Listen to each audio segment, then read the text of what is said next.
اول ما این هستش که از یک طرف رهبر جمهوری اسلامی میگه مذاکره نمی‌کنیم، از طرف دیگه مقامات دولت ساز دیگری میزنن. تا چه اندازه حکومت داره سعی میکنه که با این تاکتیک مانند گذشته وقت بخره و اگه تاکتیک حکومت همینه تا چه اندازه به نظر شما دونالد ترامپ صبر خواهد داشت؟ درود بر شما و بینندگان شما. امیدوارم که صدا و تصویر مناسب باشه، چون لحظاتی من صدای شما رو نشنیدم اما پرسش رو متوجه شدم. به باور من همونطور که فرشاد گرامی خود شما جناب آقای امینی سپاسگزارم از شما. بله، خواهش میکنم. به نظر کمی با تأخیر هست صدا و تصویر.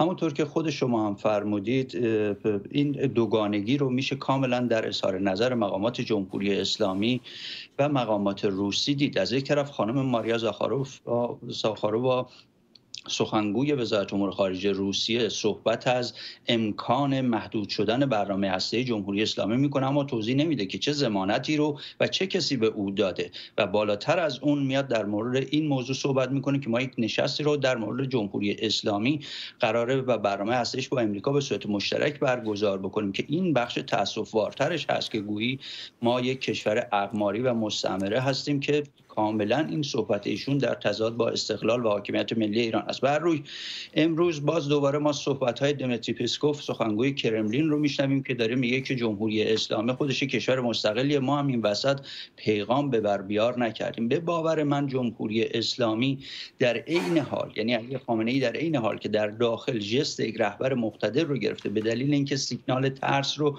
نفرسته پس از نامه دونالد ترامپ، چه در خارج چه در بین طرفداران خودش، اما از یک جهت دیگه به دنبال واسطه‌گری روسیه و دادن تمام عنان خودش و کشور به روس‌ها هستش. بنابراین اگر این صحبت‌های آقای عراقچی و موضع‌گیری خامنه‌ای رو ما بخوایم یک کفه ترازو قرار بدیم، باید پرسید چرا در مورد صحبت‌های مقامات روسی به صورت جدی موضع‌گیری نمی‌کنید اگر شما نمی‌خواید مذاکره بکنید.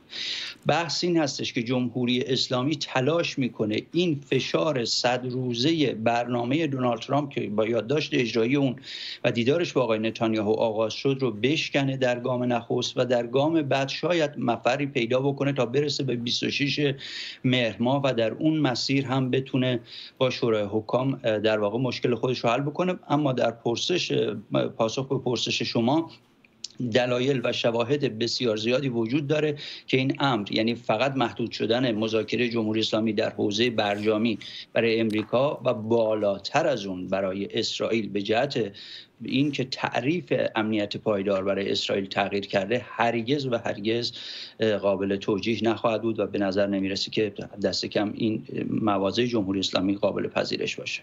بله، همونجور که همکارم گفت حتی مارکو روبیو هم به ضد و نقیض بودن صحبت‌های اینها اشاره کرده. جناب امینی، به نظر شما حتی در صورت اینکه جمهوری اسلامی بخواد در واقع مذاکراتی از جنس مذاکرات برجام با آمریکا داشته باشه، آیا دونالد ترامپ این رو اصلا قبول خواهد کرد؟ خیر، شاید تصور جمهوری اسلامی این هستش که خب حالا ما با واسطه‌گری روسیه و دادن عنان اختیار خودمون به روسیه امتیازاتی این وسط رد و بدل میشه. دونالد ترامپ هم آدم معامله‌گری است. ولی توجه بفرمایید، من فقط یک مثال میزنم.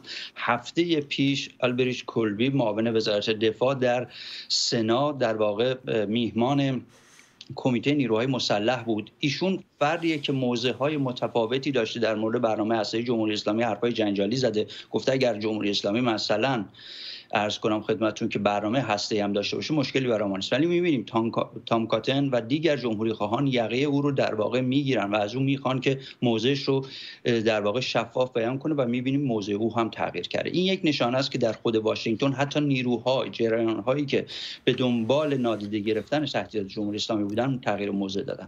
در بعد دیگه اسرائیل هست که تعریف امنیت برای اسرائیل بعد از حمله حماس و 2 حمله جمهوری اسلامی تعریف فراگیرتر و بزرگتری شده. اسرائیل به یک امنیت پایدار نیاز داره به جهت اینکه این امنیت رو میخواد در موارد دیگه در خاورمیانه هزینه کنه، از جمله هزینه کردن این امنیت پایدار در مورد صلح با عرب که مستلزم یک امنیت پایدار.